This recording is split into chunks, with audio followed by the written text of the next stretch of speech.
मैं ਸਰਵਣ ਸਿੰਘ ਪੰਧੇਰ किसान मजदूर संघर्ष कमेटी तो किसान मजदूर मोर्चे का कोआर्डीनेटर बोलदा। मेरे नाल हरियाणे के आगू ने पनेड़ी साहब खड़े ने, मध्य प्रदेश के लीडर ने, यूपी के लीडर हैगे ने, उत्तर प्रदेश के। तो आज हम पूरे भारत के समक्ष अपनी वार्ता रखना चाहते हैं कि हमने भरसक कोशिश की कल की मीटिंग में कि कोई ना कोई इस तरह का निर्णय हो जाए जिससे हम जो है सरकार से टकराव से बचें और कुछ हमें मिले जिसकी हमें आशा थी। हम आशा करके ही, भरोसा करके ही 5 घंटे मीटिंग में बैठे रहे। हमने उनके समक्ष हरियाणा की पोजीशन रखी कि हरियाणा को आपने बिल्कुल कश्मीर की वैली बना दिया है।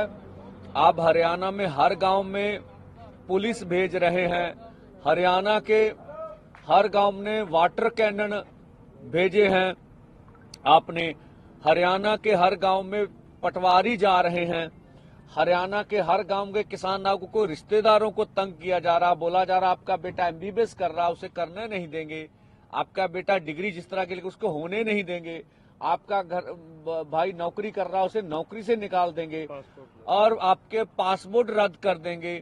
तो इस तरह की मतलब अन्य तरह की प्रताड़ना अधिक से अधिक है, जिस तरह का भी हम कह लें अधिक से अधिक है। और देखिए अब पंजाब हरियाणा किसी भारत के 2 राज्य नहीं, ऐसे लगता है ये इंटरनेशनल बॉर्डर बन गए हैं, तो हमें जो नजर आ रहा है। अब हमें मीडिया बोलता था आप रोड रोकते हैं, इससे लोगों को तकलीफ होती है। हम तो आज भी नहीं कह रहे रोड ब्लॉक करेंगे, आज भी नहीं कह रहे हैं कि हम कहें रोड रोकेंगे। अब तो सरकार ने 3 दिन से, और जो वो दिखा रहे हैं कंक्रीट की 10-10 फुट ऊंची लंबी जो दीवार बनाई गई है रोड्स में, मुझे बता हम तो इसको देश के लिए अन्न उगाते हैं, उसको देश का पेट भरते हैं, और इन्होंने हमारे लिए जो है किलों की जो फसल है वो हमारे लिए उगा रखी है हमारे सामने। हमने तो मंत्री महोदय से कहा आपने महाराष्ट्र में जुल्म किया, आप मध्य प्रदेश में 300 लोगों को डिटेन कर लिए, आप ये बेंगलोर से आ रहे थे ये हमारे लोग, उनकी एक और थी आगू, उसको बालों से जैसे खींचा गया, उसके सर पर चोट लगी, हम फिर आपसे वार्ता करने गए। आपने उड़ीसा में 100 किसान आ रहे से टिकटें ली हुई थी, उनको अरेस्ट कर लिया। आप इतना कुछ कर रहे हैं फिर भी हम आपसे वार्ता करने पहुंचे। क्यों पहुंचे? कि हम चाहते से मिल बैठ के इस मसले का कोई ना कोई हल हो जाए। पर हमें ना तो ये लगा, हम मंत्री महोदय पीयूष गोयल जी ऊपर कहे मैं बात करूंगा, पर कुछ लगा नहीं, उसके बाद कुछ हुआ। देखिए वहां मीटिंग में बैठे बैठे हमारे ट्विटर हैंडल बंद हो गए। हम वार्ता कर रहे हैं फिर भी हमारे ट्विटर हैंडल, फिर भी हमने कहा हम दरवाजा बातचीत का खुला रखेंगे। हम आज भी कहते हैं सरकार कोई भी अनाउंसमेंट कर सकती है, और जो लगता उन्हें कि हम कुछ देना चाहते हैं तो वो दे दें, लेकिन सरकार जो कुछ कह रही है वो सिर्फ हमारे आंदोलन का टाइम पास करना चाहती है, जो हमने देखा। देखिए सीधी सी बात, बहुत आसान बात है, एमएसपी खरीद की गारंटी का कानून, वो कह रहे हैं इसमें मंत्री महोदय कमेटी बना देते हैं। हमने सीधी सी बात, सीएसीपी एक ऐसा अदारा है जो किसान के फसल के दाम के रेट के बारे में सिफारिश करता, वो सारी डिटेल्स ले लेता है। वो 23 फसलों पे पिछले लंबे समय से भारत सरकार करती आ रही है, हर 6 महीने बाद गेहूं हो, धान हो और चीजें हो, उनके ऊपर वो एमएसपी का अनाउंस करते हैं। कुछ फसलें तो खरीदी जाती हैं, कुछ नहीं खरीदी। हमने कहा आपने कुछ नहीं करना, जो 23 फसलों का आप अनाउंसमेंट कर रहे हैं पूरी कैलकुलेट करके, उसके ऊपर लीगल श्योरिटी कर दें कि आपकी मंडी में एमएसपी से नीचे बिकेगी नहीं। अब फिर बोले इस पे कमेटी बनाए, हमने बोला इस पे तर्क दीजिए, इस पे कमेटी बनाने की जरूरत है ही नहीं है। तो इससे वो बिल्कुल उसका जवाब उनके पास नहीं था। आप कमेटी बना के हमारे मुद्दे को डिलीट करना चाहते हैं। हमने ये भी बोला, माननीय प्रधानमंत्री जब 2012 में कंज्यूमर अफेयर कमेटी के चेयरपर्सन थे तो उन्होंने कहा था एमएसपी गारंटी कानून देंगे, उनकी सिफारिश है। और 2018 में तत्कालीन खेती बाड़ी मंत्री सचिव की चिट्ठी है जिन्होंने कहा था C2 प्लस 50% के अनुसार आपको फसलों के दाम देंगे, उन्होंने पूरी बात की हुई है उसमें। और इस तरह से जबलपुर हाई कोर्ट में जब किसानों ने जब केस डाला था तो उन्होंने दोनों पक्षों को सुनकर सरकार का पक्ष भी सुना, जो पीएल डालने वाले थे उसका पक्ष भी सुना, और निर्णय किया कि एमएसपी से नीचे किसान की फसल खरीदी नहीं जाएगी। हमने तीनों तर्क उनके सामने रख दिए, पर मंत्री महोदय अकेले हमारे से। और दूसरा हमने कहा, आपने 2 साल पहले चिट्ठी लिखी हमें, उसमें बोला था एमएसपी खरीद की गारंटी का कानून बनाएंगे, तो 2 साल तो निकल गए, समय तो आप क्यों दिया? 40-45 दिन पहले हमने आंदोलन का ऐलान किया, तब कर लेते। तो उनका आंदोलन को टालने का मुद्दा था, जिससे हम निराश हुए हैं कि सरकार हमारे साथ बैठ के मसले का हल नहीं करना चाहती। C250 के ऊपर भी उनका कोई निर्णय है। किसान मजदूर के कर्ज के बारे में बोलने, मालूम करना पड़ेगा कितना है भाई। ये बैंकों का काम है, 10 मिनट का काम है। भारत सरकार चाहे डेटा 5-4 दिन में कलेक्ट करके दे सकती है, कौन सी बड़ी बात है। हम कहते हैं चलो डेटा भी नहीं, आप अनाउंसमेंट कर दीजिए कि हम किसान मजदूर का कर्ज माफ करेंगे, नोटिफिकेशन कीजिए। कैसे कैसे करना है, कैसे कैसे करना है, ये आने वाले समय में पता चल जाएगा। तो मीटिंग च असी सारी वार्ता, उन मीटिंग में हमने सब कुछ वहां बोला है, सब कुछ कहा है। इस वजह से जब मीटिंग सिरे नहीं लगी तो हमें सबको मिलकर ये 10 बजे का बॉर्डरों के ऊपर जाने का निर्णय लेना पड़ा। हमारी ओर से बिल्कुल पीसफुल, कोई टकराव नहीं करेंगे सरकार से। सरकार गोली मारे, लाठी बरसाए, सहेंगे दिल पर, ठीक है। आंसू गैस के करे, वो कर ही रहे हैं सब कुछ हमारी ओर से। उधर फौज के जवान भी हमारे घरों से हमारे भाई हैं, पुलिस के जवान भी हमारे हैं, इधर भी हमारे हैं, ठीक है। तो हम पीसफुली पुरामन ढंग से ये सब करेंगे जो हमारा निर्णय है।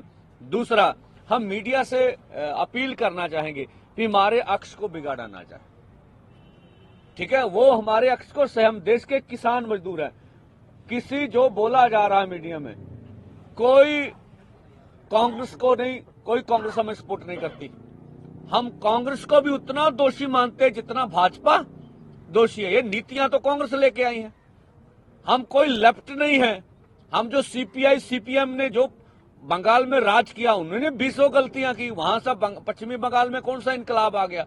हम किसी के पक्ष वाले नहीं है, हम किसान मजदूर की आवाज उठाने वाले हैं, उनके आदमी हैं।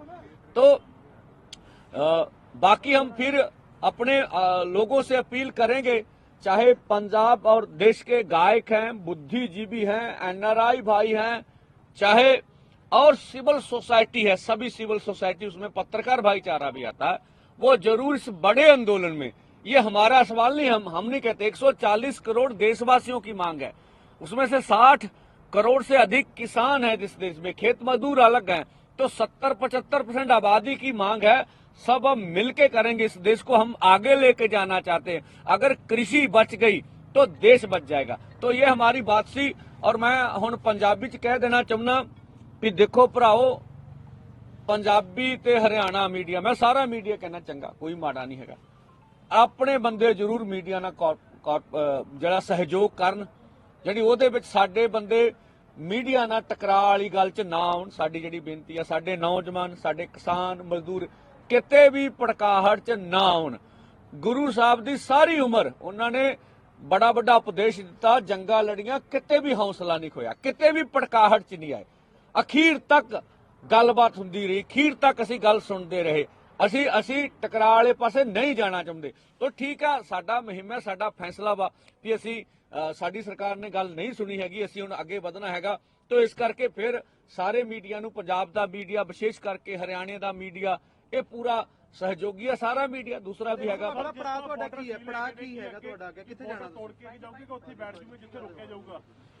देखो, ये मौके दीयां गल्लां ने, की मौके दीयां परिस्थितियां बनदियां ने, किहो जे मौके दे फैसले ਲੈਣੇ ਪੈਂਦੇ ਨੇ, ਇਹ ਮੌਕੇ ਤੇ ਪਤਾ ਲੱਗੂਗਾ। ਪੰਦੇਰ ਸਾਹਿਬ, ਏਕਤਾ ਦੀ ਗੱਲ ਉਹ ਹਮੇਸ਼ਾ ਕਰਦੀ ਰਹੀ ਜਥੇਬੰਦੀਆਂ, ਪਰ ਅਜੇ ਵੀ ਬਹੁਤ ਸਾਰੀਆਂ ਜਿਹੜਾ ਐਸਕੇਐਮ ਇੱਕ ਬਹੁਤ ਵੱਡਾ ਪਾਰਟ ਹੈ, ਉਹ ਤੁਹਾਡੇ ਨਾਲ ਨਹੀਂ ਹੈ। ਦੇਖੋ, ਤੁਸੀਂ ਕੱਲ ਵੀ ਵੇਖਿਆ ਮਨਜੀਤ ਰਾਏ ਸਾਹਿਬ ਉਹਨਾਂ ਨੂੰ ਆਏ ਨੇ, ਉਹਨਾਂ ਇਹ ਵੀ ਆਪਣੇ ਮੂੰਹ ਕਿਹਾ ਵੀ 5 ਜਥੇਬੰਦੀਆਂ।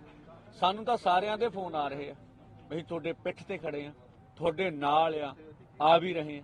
ਤਾਂ ਮੈਨੂੰ ਨਹੀਂ ਲੱਗਦਾ ਵੀ ਜਿਹੜੀ ਕਿਸਾਨਾਂ ਮਜ਼ਦੂਰਾਂ ਦੇ ਹਿੱਤ ਵਾਲੀ ਕੋਈ ਵੀ ਜਥੇਬੰਦੀ ਆ, ਉਹ ਇਸ ਅੰਦੋਲਨ ਦੀ ਸਪੋਰਟ ਨਹੀਂ ਕਰਦੀ ਹੈਗੀ, ਇਸ ਅੰਦੋਲਨ ਦਾ ਸਮਰਥਨ ਨਹੀਂ ਕਰਦੀ। पंडित साहब, जो सड़कें रोकियां गई जिम्मेदार किहनूं मानदे हो? लोग भी परेशान हो रहे हैं, स्पष्ट कर दो कि जिम्मेदारी तुहाडी आ, हरियाणा सरकार दी आ ਕੇਂਦਰ ਸਰਕਾਰ ਦੀ ਕਿਹਦੀ ਜ਼ਿੰਮੇਵਾਰੀ? ਦੇਖੋ ਅਸੀਂ ਤਾਂ ਸੜਕ ਕੋਈ ਰੋਕੀ ਨਹੀਂ ਹੈ, ਨਾ ਸਾਡਾ ਇਹੋ ਜਿਹਾ ਪ੍ਰੋਗਰਾਮ ਹੈਗਾ। ਸੜਕਾਂ ਤਾਂ ਬਲੌਕ ਕੀਤੀਆਂ ਸਰਕਾਰ ਨੇ, ਤਾਂ ਮੀਡੀਆ ਨੂੰ ਜ਼ਰੂਰ ਉੱਤੇ ਚਰਚਾ ਕਰਨੀ ਚਾਹੀਦੀ ਹੈ ਵੀ ਸਰਕਾਰ ਨੂੰ ਅਜਿਹੀ ਕੀ ਲੋੜ ਪੈ ਗਈ ਵੀ ਉਹਨੂੰ 10-10 ਫੁੱਟ ਦੀਆਂ ਮੇਨ ਹਾਈਵੇ ਤੇ, ਜਿਹੜਾ ਐਕਟ ਵੀ ਨਹੀਂ ਕਹਿੰਦਾ ਉਹਨੂੰ, ਉਹ ਐਕਟ ਦੇ ਅਗੇਂਸਟ ਜਾ ਕੇ ਉਹਨਾਂ ਨੇ 10-10 ਫੁੱਟ ਦੀਆਂ ਕੰਧਾਂ ਕਰਤੀਆਂ, ਕਿੱਲਾਂ ਕੱਟਤੀਆਂ, ਤੇ ਸਰਕਾਰ ਦੇ ਸਾਰੇ ਪ੍ਰੋਗਰਾਮ ਕਰਕੇ ਲੋਕਾਂ ਨੂੰ ਤਕਲੀਫ ਆ ਰਹੀ ਆ।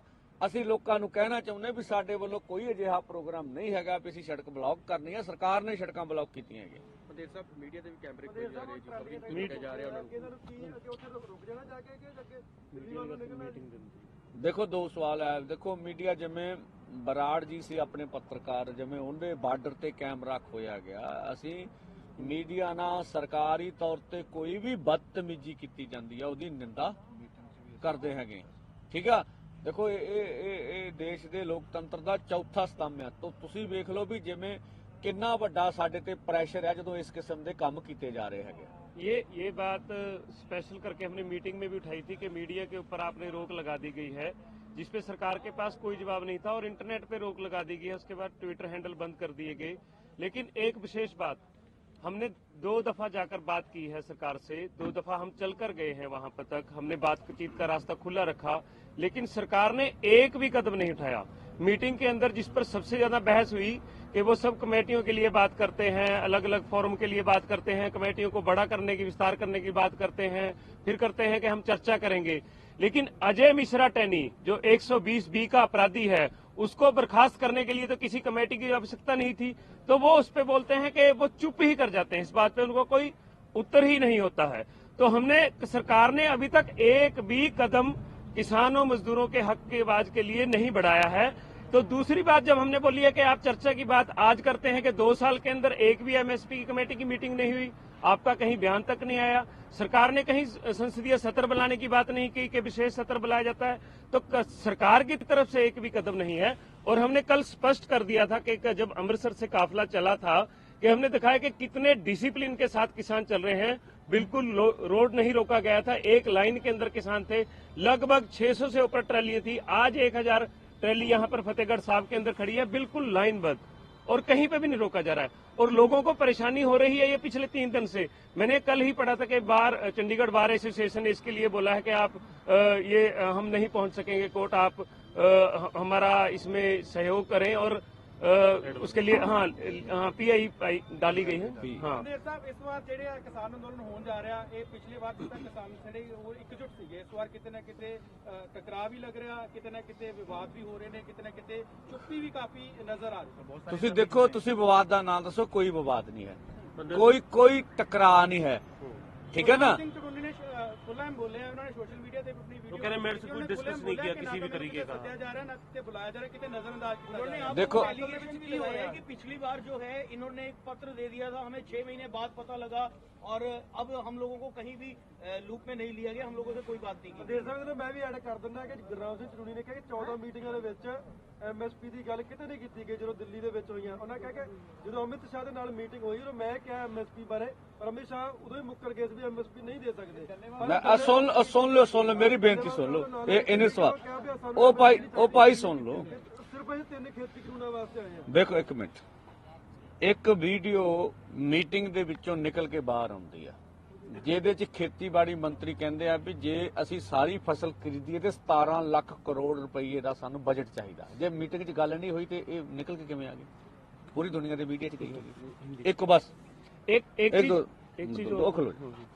ਦੂਜੀ ਗੱਲ ਵੀ ਦੇਖੋ, ਸਵਾਲ ਇਹ ਨਹੀਂ ਹੈਗਾ ਕਿਸੇ ਵਿਅਕਤੀਗਤ ਕਿਸੇ ਦਾ ਨਾਂ ਲਈਏ, ਸਵਾਲ ਤੁਸੀਂ ਇਸ਼ੂ ਤੇ ਆਓ। ਇਸ਼ੂ ਇਹ ਹੈਗਾ ਵੀ ਕੀ ਇਸ ਕਿਸਾਨ ਅੰਦੋਲਨ ਦੇ ਵਿੱਚੋਂ ਕੋਈ ਪਾਰਟੀ ਕੱਢਣੀ ਹੈ ਕਿ ਨਹੀਂ ਕੱਢਣੀ? ਕਿਸੇ ਨੇ ਕੋਈ ਮਿਸ਼ਨ ਚਲਾਉਣਾ ਵਾ ਕਿ ਨਹੀਂ ਚਲਾਉਣਾ? ਜੋ ਸਾਡੇ ਕਿਸਾਨ ਮਜ਼ਦੂਰ ਮੋਰਚੇ ਨੇ, SKM ਗੈਰ ਰਾਜਨੀਤਿਕ ਨੇ ਜੋ ਇੱਕ ਜਾਬਤਾ ਬਣਾਇਆ ਹੈਗਾ ਅੰਦੋਲਨ ਦੇ ਵਿੱਚ, ਜਿਹੜਾ ਉਹ ਜਾਬਤਾ ਮੰਨਦਾ ਉਹਨੂੰ ਖੁੱਲਾ ਸੱਦਾ ਹੈਗਾ, ਤੁਹਾਡੇ ਥਰੂ ਹੈਗਾ। ਦੂਸਰਾ ਸਵਾਲ ਇਹ ਹੈਗਾ ਵੀ ਕਿਸੇ ਨੂੰ ਲੱਗ ਸਕਦਾ ਵੀ ਐਡਾ ਵੱਡਾ ਅੰਦੋਲਨ ਦਿੱਲੀ ਦਾ ਨਹੀਂ ਬਣਨਾ, ਅੱਜ ਬਣ ਗਿਆ। ਹੁਣ ਉਹ ਧੱਕੇ ਨਾ ਕਿਵੇਂ ਲੈ ਜੇ ਪੋਜੀਸ਼ਨ ਹੁੰਦੀਆਂ ਨੇ, ਆਪਾਂ ਕਹਿੰਦੇ ਸਮਝ ਤੋਂ ਪੋਜੀਸ਼ਨ, ਕਿਸੇ ਦੀ ਪੋਜੀਸ਼ਨ ਦਿੱਲੀ ਜਾਣ ਦੀ ਹੈ ਹੀ ਨਹੀਂ, ਉਹ ਚੰਡੀਗੜ੍ਹ ਜਾਣਾ ਚਾਹੁੰਦਾ। ਉਹਨੂੰ ਧੱਕੇ ਨਾਲ ਕਿਵੇਂ ਲੈ ਜਾਈਏ। ਸਵਾਲ ਸਾਡਾ ਕੋਈ ਨਿੱਜੀ ਨਹੀਂ ਹੈ, ਸਵਾਲ ਜਨਤਕ ਰੂਪ ਵਿੱਚ ਨੇ। ਕਿਸੇ ਨੂੰ ਲੱਗਦਾ ਅੰਦੋਲਨ ਬਣ ਨਹੀਂ ਸਕਦਾ, ਉਹਦੀ ਨਿੱਜੀ ਠੀਕ ਆ, ਆਪਣਾ ਕਰ ਲੇ। ਕਿਸੇ ਨੂੰ ਲੱਗਦਾ ਵੀ ਇਹ ਅਸੀਂ ਕਿਸਾਨ ਅੰਦੋਲਨ ਕਰਕੇ ਨਹੀਂ ਸਫਲ ਹੋ ਸਕਦੇ, ਸਰਕਾਰ ਬਣਾਉਣਗੇ, ਪਰ ਸਾਡਾ ਤੇ ਫੈਸਲਾ ਅਸੀਂ ਸਰਕਾਰ ਵਾਲੇ ਪਾਸੇ ਨਹੀਂ ਜਾਵਾਂਗੇ। ਇਸ਼ੂਆਂ ਦੇ ਸਵਾਲ ਹੈ, ਵਿਅਕਤੀਗਤ ਕਿਸੇ ਨਾਲ ਕੋਈ ਰੌਲਾ ਨਹੀਂ ਹੈਗਾ, ਨਾ ਹੋਣਾ ਵਾ। ਠੀਕ ਆ, ਜਿਹੜੀ ਅਸੀਂ ਲੜਾਈ ਲੜਨ ਜਾ ਰਹੇ ਹਾਂ, ਇਹ ਕੀ ਸਰਵਣ ਪੰਧੇਰ ਦੀ ਜਾਂ ਹੋਰ ਜਥੇਬੰਦੀਆਂ ਦੀ ਨਿੱਜੀ ਲੜਾਈ ਹੈ ਸਾਡੀ, ਇਹ ਦੇਸ਼ ਦੀ ਆ। ਹੁਣ ਜਿਹੜੇ ਦੇਸ਼ ਦੇ ਕਿਸਾਨ ਮਜ਼ਦੂਰ ਨੂੰ ਮੰਗਾਂ ਲੈ ਕੇ ਦੇਣਾ ਚਾਹੁੰਦੇ, ਅੱਜ ਨੇ ਖੁੱਲਾ ਸੱਦਾ ਵਾ, ਦਿੱਲੀ ਦੀਆਂ ਸੜਕਾਂ ਖੁੱਲੀਆਂ ਵਾ, ਕਰੋੜਾਂ ਲੋਕ ਸਮਾਏ ਜਾਣੇ ਆ, ਕਿੰਨੇ ਰੋਕਿਆ ਕਿਸੇ ਨੂੰ? दिल्ली जाएंगे या अम्बाला जब रोक दिया जाएगा वहीं रुकेंगे? देखिए, अभी इसके बारे में बोलना उचित नहीं होगा। मौके की परिस्थितियां किस तरह की होगी, क्या निर्णय लेने पड़ेंगे, ये मौका बताएगा। पंडित साहब ये बताइए, आप किसानों के गुरनाम संपर्क में है और बातचीत की जा रही है, कोई बातचीत करने होता आया क्या? देखिए बातचीत हो रही है, बातचीत के लिए तैयार हैं, इसमें कोई दो नहीं है। हाँ, रास्ता खुला हुआ। हाँ, बातचीत से सरकार निकालना कुछ नहीं चाहती, हाँ, आंदोलन को टालना चाहती है। पंडित साहब ये मान के चले, इस बार पंडित साहब ये मान के चले कि गुरनाम चढ़ूनी, राकेश टिकैत इस आंदोलन में नहीं दिखेंगे? सभी दिखेंगे। देख लीजिए, आप आंदोलन की मांगों के ऊपर कंसल्टेशन करिए, ठीक है? ये देश के हित में होगा, किसान मजदूर के हित में होगा। देखिए, तो आप इनवाइट करते हैं उनको? मैं ना सभी आएंगे, सभी को इनवाइट किया हुआ, किसी को इन्हीं भी नहीं किया हुआ। पंडेर साहब, पिछली बार पॉलिटिकल सपोर्ट नहीं ली गई सी, किसी पॉलिटिकल लीडर ਨੂੰ ਅਲਾਉਡ ਨਹੀਂ ਕੀਤਾ ਗਿਆ ਸੀ। ਇਸ ਵਾਰ ਅਗਰ ਕੋਈ ਪਾਰਟੀ ਪੋਲੀਟੀਕਲ ਸਪੋਰਟ ਦਿੰਦੀ ਹੈ ਜਾਂ ਫਿਰ ਤੁਹਾਡੇ ਅੰਦੋਲਨ ਚ ਆਉਣਾ ਚਾਹੁੰਦੀ ਹੈ ਤਾਂ ਉਹ ਆ ਸਕਦੀ ਹੈ, ਨਹੀਂ ਆ ਸਕਦੀ, ਕੀ ਸਿਨੈਰੀਓ ਹੈ? ਸਪੋਰਟ ਕੋਈ ਜਿਹੜਾ ਮਰਜ਼ੀ ਕਰੇ, ਉਹਦਾ ਕੀ ਰੌਲਾ। ਅਸੀਂ ਆਪ ਦੀ ਸਟੇਜ ਤੇ ਕਿਸੇ ਵੀ ਪੋਲੀਟੀਕਲ ਪਾਰਟੀ ਨੂੰ ਬੋਲਣ ਨਹੀਂ ਦੇਵਾਂਗੇ। ਸਪੋਰਟਰਾਂ ਬਾਰੇ ਸਾਡੀ ਅੱਡ ਪਹੁੰਚ ਹੋਊਗੀ। ਕੋਈ ਬਾਹਰ ਆ ਕੇ ਥੱਲੇ ਜੋ ਮਰਜ਼ੀ ਕਰਦਾ ਰਹੇ, ਉਹਦੇ ਕੀ ਰੌਲਾ ਹੈਗਾ, ਠੀਕ ਆ? ਉਹ ਆਪਣੀ ਪੋਜੀਸ਼ਨ ਵੇਖੇ, ਜੇ ਲੋਕ ਵਿਰੋਧ ਕਰਦੇ ਆ। ਸਾਡੀ स्टेज तो कोई भी पॉलिटिकल पार्टी नहीं बोलूगी, ठीक है? हम तो जो भाजपा समर्थित किसान और खेत मजदूर है, उनको भी बोलना चाहेंगे। आप वोट चाहे तो भाजपा को दीजिए, जब किसान और खेत मजदूर की बात आ रही तो हमारे साथ खड़िए, हम आपके मांगों के लिए लड़ने जा रहे हैं। अब ये बताइए, ਮੀਟਿੰਗ ਹੋਈ ਹੈ, ਉਸਦੇ ਵਿੱਚ ਨਜ਼ਰੀਆ ਕੀ ਨਿਕਲਿਆ? ਕਿਉਂਕਿ ਇੱਕ ਪੰਜਾਬੀ ਦੀ ਕਹਾਵਤ ਹੈ ਕਿ ਦਾਈਆਂ ਤੋਂ ਢਿੱਡ ਨਹੀਂ ਲੁਕਦੇ ਹੁੰਦੇ। ਕੇਂਦਰੀ ਮੰਤਰੀਆਂ ਦਾ ਜਿਹੜਾ ਨਜ਼ਰੀਆ ਹੈ, ਉਸਦੇ ਵਿੱਚ ਤੁਸੀਂ ਕੀ ਵੇਖਿਆ ਕਿ ਅੰਦੋਲਨ ਹੋਵੇਗਾ ਜਾਂ ਕਿਤੇ ਨਾ ਕਿਤੇ ਆਗਾਮੀ ਚੋਣਾਂ ਨੂੰ ਲੈ ਕੇ ਸਭ ਕੁਝ ਟਾਲ ਮਟੋਲ ਤੇ ਵੀ ਹੋਵੇਗਾ? ਦੇਖੋ, ਸਿਰਫ ਨਜ਼ਰੀਆ ਐਸੀ ਵੀ ਅੰਦੋਲਨ ਕਿਵੇਂ ਟਲ ਜਾਵੇ, ਹੋਰ ਉਹਦੇ ਵਿੱਚ ਕੁਝ ਵੀ ਨਹੀਂ ਸੀ। ਅਸੀਂ ਬੈਠੇ ਰਹੇ, ਪੂਰਾ ਮੱਥਾ ਮਾਰਿਆ, ਸਾਨੂੰ ਪਤਾ ਲੱਗ ਗਿਆ ਘੰਟੇ 'ਚ ਵੀ ਦੇਣਾ ਕੱਖ ਨਹੀਂ। ਅਸੀਂ 4 ਘੰਟੇ ਹੋਰ ਬੈਠੇ ਰਹੇ ਵੀ ਸਰਕਾਰ ਇਹ ਨਾ ਕਹੇ ਵੀ किसान आगे उठ के चलेंगे, देश के लोग ये ना कहें कि किसान लीडर बातचीत से मसले का हल नहीं करना चाहते। हमने पूरी उनसे कोशिश की भी कोई ना कोई मसले का हल हो जाए, और मैं आपका धन्यवाद करता हूँ। ये बताइए, आप कह रहे हैं कि सबको, वो सब शंभू बॉर्डर पे पहुंचेंगे। आप कह रहे हैं शंभू बॉर्डर हरियाणा अम्बाला की तरफ से आने वाले जो रास्ते हैं उनको भी सील किया हुआ है, जिस तरह क्या उसको लेकर अम्बाला की साइड से देखिए ਸਾਡੇ ਲੋਕ ਕੋਈ ਵੀਰੇ ਟਕਰਾ ਨਹੀਂ ਹੋਊਗਾ, ਤੁਸੀਂ ਨਾਲ ਹੋਣਾ। ਸਰਕਾਰ ਗੋਲੀਆਂ ਮਾਰੇ, ਡਾਂਗਾ ਚਲਾਵੇ, ਸਰਕਾਰ ਟਕਰਾ ਕਰ ਰਹੀ ਆ, ਅਸੀਂ नहीं टकरा करेंगे। आप ये बताइए, आपने कहा सबको इनविटेशन है, राकेश टिकैत को, गुरनाम मैं बोल रहा हूँ, आप पर्सनल किसी के नाम ले रहे हैं, मैं नाम ले, मैं बोल रहा हूँ देश हित में लड़ाई है, देश के किसान मजदूर की लड़ाई, जो आ जाए, किसी को नाम नहीं करते हम। ठीक है जी।